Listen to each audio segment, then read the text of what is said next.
Hey there. Practice makes perfect, right?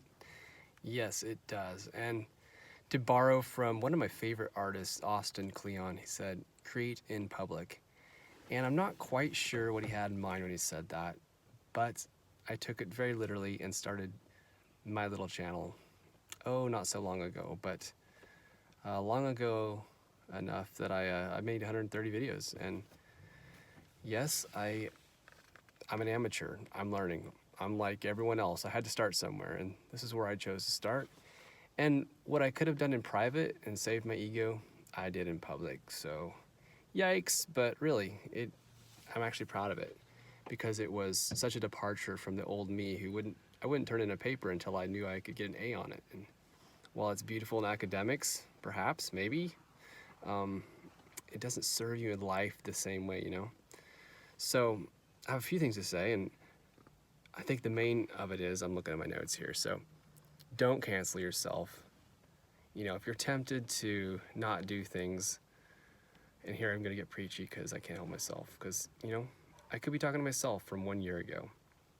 It's in life, you might be tempted to not do things until you're completely ready. You gather all the facts, you do all the research, and then the thing never quite leaves your brain, never quite leaves your heart. And you do save your ego. You're not found out. You don't ever have to get judged. You never have to get graded. You never have to experience that failure.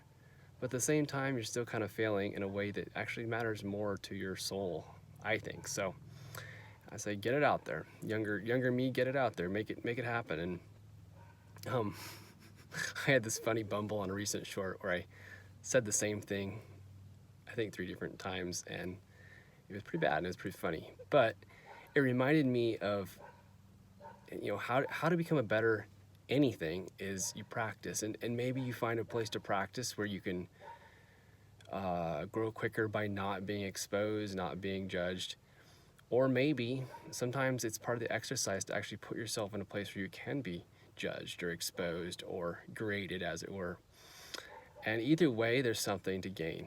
Even your detractors give you some information about how to edit your work better, how to be better at what you're trying to communicate. And I don't think imposter syndrome ever leaves, no matter how polished you get, no matter how perfect you are able to present. I think there's a part of yourself that just doubts whether you can do what you want to do, or maybe you're like me, you start a channel, you don't even know where it's going to go, but you just have to express yourself because you're going to explode if you don't find a way to get it out there, and then the rest is history. You go from there.